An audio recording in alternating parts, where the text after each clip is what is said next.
I believe that confirmation bias in the West, in particular in the United States, is overwhelming. And I think that overall, we believe that tragedy will never strike us, not in the lap of luxury as we are in the United States, until, of course, 9/11 hits. And then we are rudely awakened to the horrors of war. Even then, by the way, when the first plane hit, there were still saying, wow, that's such a horrible accident. You know how many times a plane has flown over those buildings? Even then, there was no suspicion until the second one hit. I believe it is that confirmation bias that gives Vladimir Putin his greatest advantage. It's Wednesday, June 12th, 2024. I'm Stuart Allister.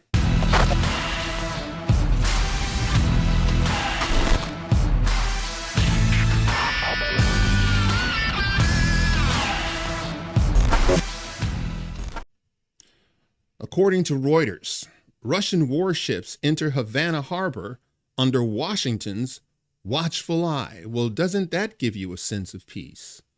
Don't worry, Biden's looking on. Don't worry. The same incompetent boobs that debacle pulling out of Afghanistan are still in charge. So don't worry. They're watching. That should give you a real sense of security. Good God. Russian Navy ships turn into Havana harbor on Wednesday, a stopover the U.S. and Cuba said posed no threat, but which was widely seen as a Russian show of force as tensions rise over Ukrainian war. Small groups of fishermen and curious onlookers lined the Melican seafront boulevard in light rain to welcome the ships as they passed the 400-year-old Morro castle at the harbor's entrance. They welcomed them. They welcomed them? Huh. I think is that a bit curious?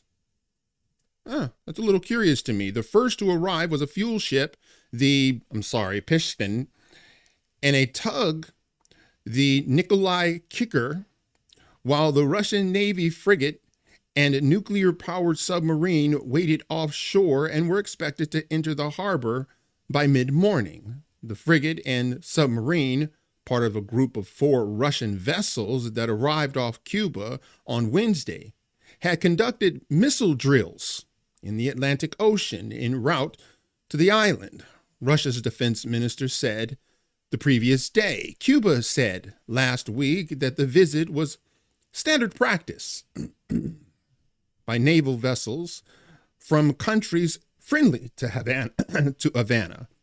The communist-run government's foreign minister said the ships carried no nuclear weapons, something echoed by U.S. officials. Quote, "We have been monitoring the ship's path closely," a U.S. official told Reuters on condition of anonymity.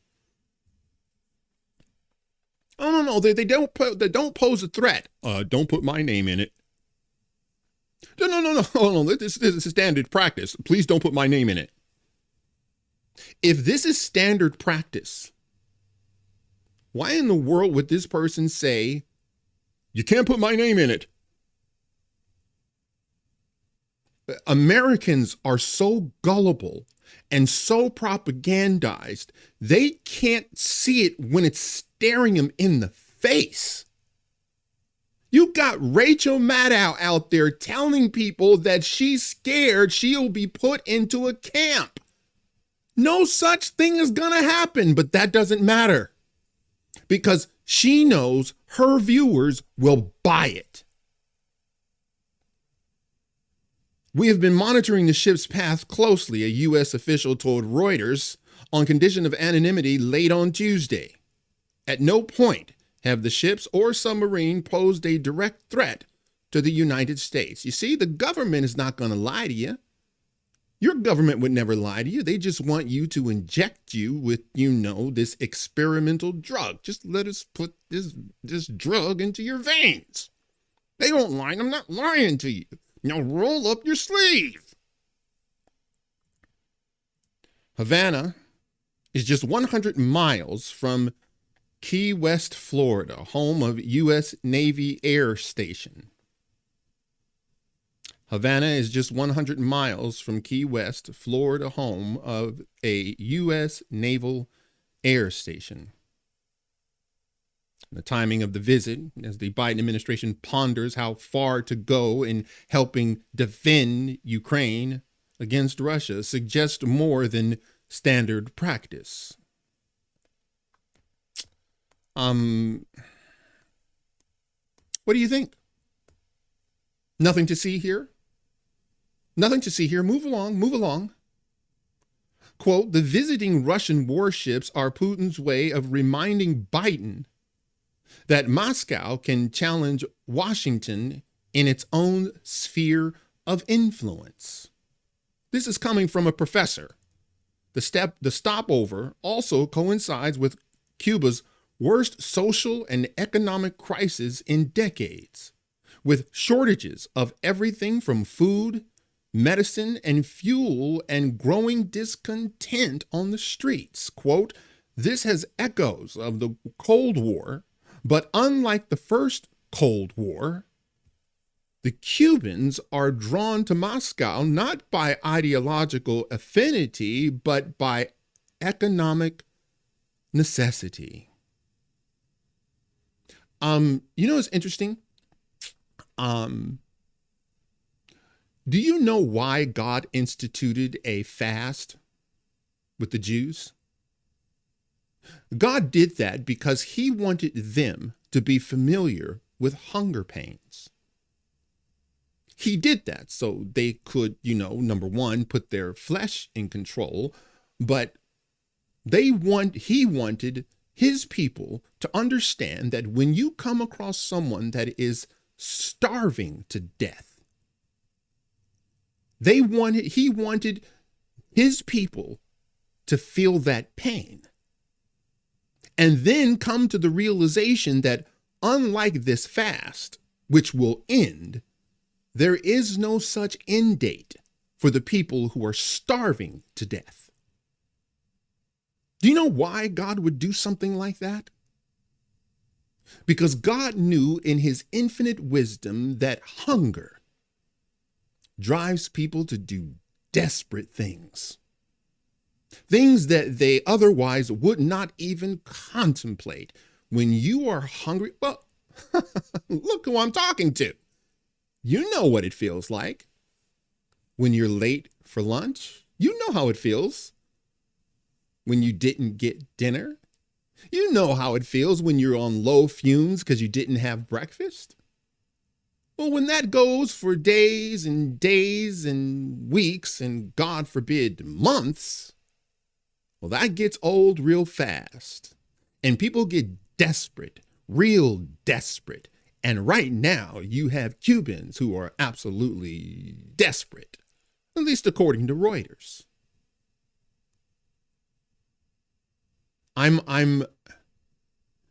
The Cuban Missile Crisis, I think we had, whether you hate them or love them, we had at least competent leadership. We have no such leadership now. Once again, we have, those who bundled the pull out of Afghanistan. Those are the people who are in charge right now. And so if you have some sort of confidence that somehow, some way, 9/11 was an anomaly. It was an anomaly. It'll never happen again. Okay. All right. Sure. I'm sure that the people in Pearl Harbor thought this will never happen again until decades later, it happened. 9/11. This confirmation bias Americans hold it's perplexing to me. This thought that tragedy will never strike your home. I believe that is Putin's most strategic advantage over us. And then, of course, you have an incompetent leader in Joe Biden. Now, for those of you who think that I'm just blustering and still you don't know what you're talking about, you're not a war hero. You've never been to war. What the heck are you talking? You don't know anything. Okay. All right. This comes from Reuters. Kremlin warns West over providing long-range weapons to Ukraine. I wonder why. What does he care if we're providing Ukraine with long-range weapons? Well, for those of you who don't know, because Rachel Maddow, the CNN, they're never going to tell you, Ukrainians were using long-range weapons, firing deep into Russians' territory of late. Oh, you didn't see that headline? Oh, I'm sorry. They were probably too busy covering Trump's conviction. I know that there's still some of you'll never be convinced, man. You'll never be convinced. From CNN, Putin warns Russia could arm enemies of Western nations supplying weapons to Ukraine.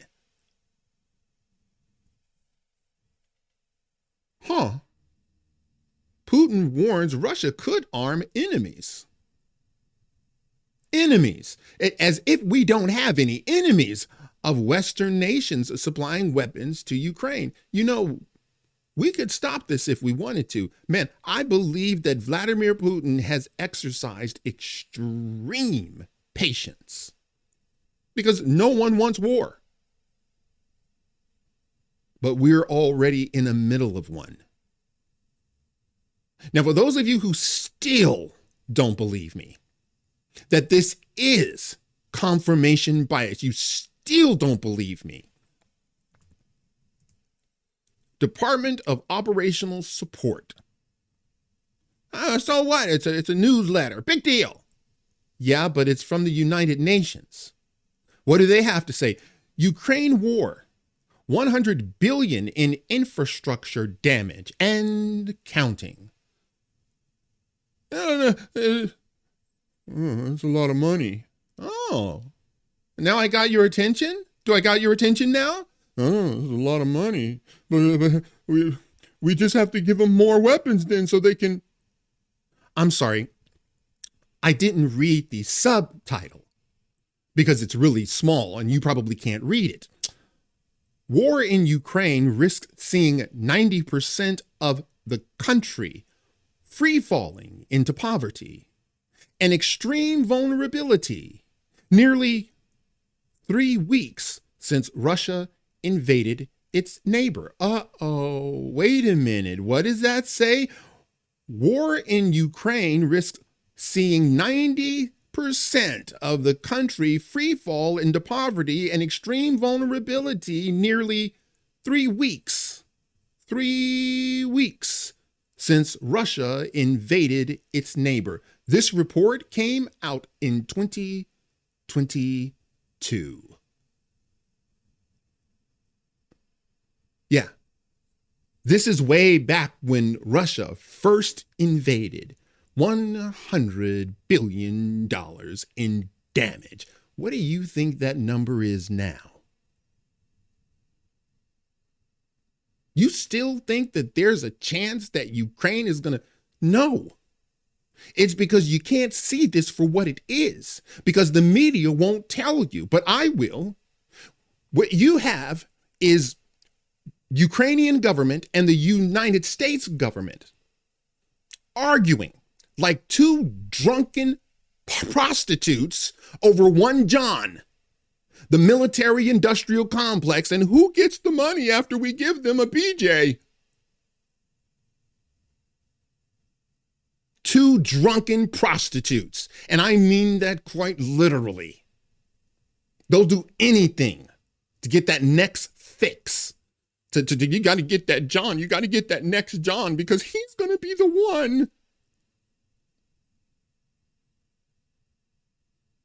Two drunken prostitutes, the Ukrainian government and the United States government, playing an extremely dangerous game with a person that's used to playing games. Right now, the U.S. is trying to convince China to stop supporting Russia.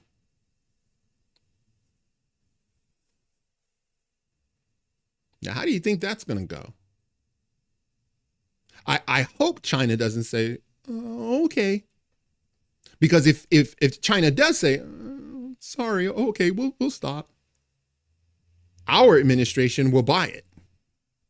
Because our administration have incompetent boobs.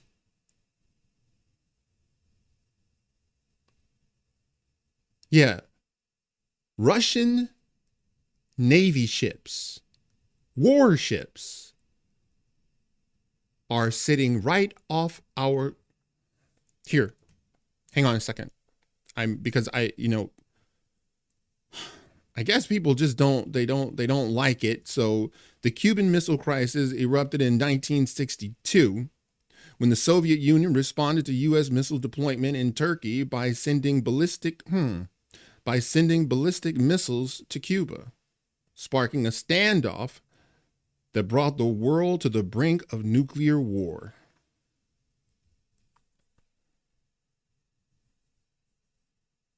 Do you think you have leadership in this country that can withstand something like this? You don't. You do not. Once again, I believe a lot of this is just, we can't imagine something tragic happening to us. We can't imagine. Cuban President Miguel Diaz-Canel visited Russian President Vladimir Putin for the fourth time in May, when he attended the military parade and said Moscow could always count on Havana's support. Russia in March delivered 90,000 metric tons of Russian oil to Cuba to help alleviate shortages, and has promised to help Havana in projects ranging from sugar production to infrastructure, renewable energy, and tourism. You scratch my back, I scratch yours. They're just right off our coast, man. Within striking distance. You see, the Biden administration it's not the Biden administration, it's the American people that I'm worried about. Because I know confirmation bias. And I know we just think that it won't happen to us until it happens to us. What do you think these two leaders are talking about? What do you think the Cuban leader and Vladimir Putin, what do you think they're talking about? Who do you think they're talking about?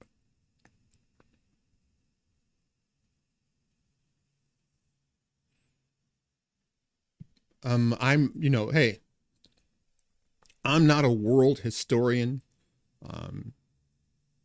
I'm just a guy that observes. By the way, the only reason I came to this, a friend of mine, Matt, shout out to Matt, he told me about it. He sent me a video. And at first when I saw the video, I go, although that's not real.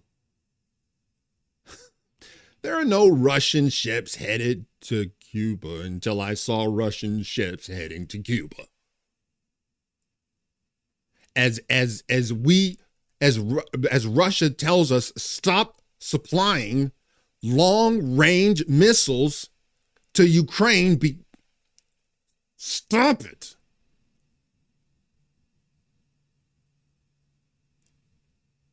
I tell you, man, this is not good. This is not a good development. I don't care why they're there, actually. I don't care why they're there.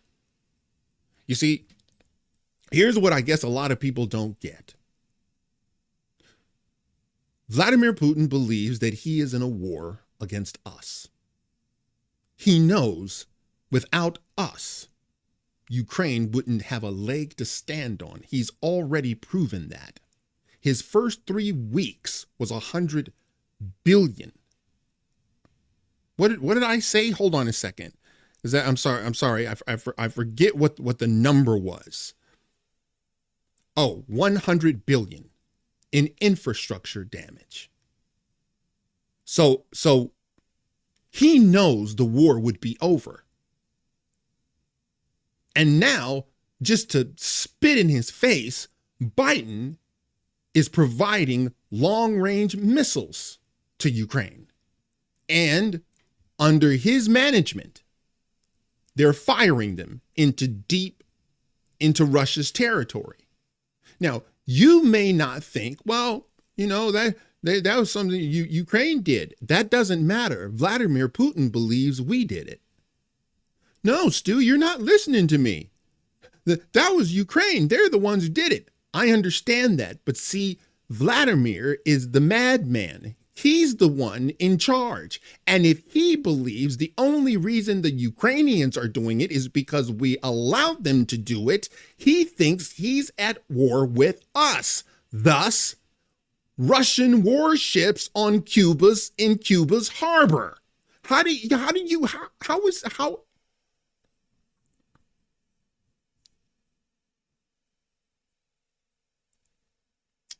You see, this is a fight.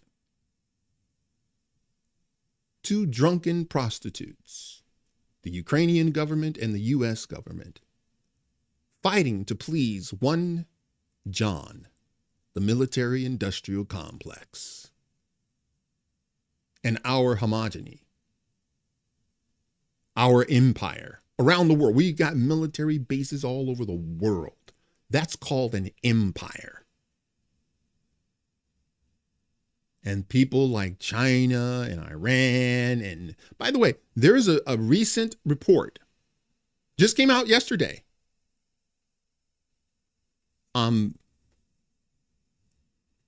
Teletubbies, 8 of them, found with ties to that, group of Teletubbies before Trump took office. And they were all talking about somehow, some way we came across it and stopped them. Oh, by the way, they were in several cities communicating with one another. Well, Stu, well, that's just the Middle East. No. I'm sorry. I forgot to tell. That was here. They came across through our southern border, thanks to Joe Biden. And we have people that are still going to vote for Joe Biden.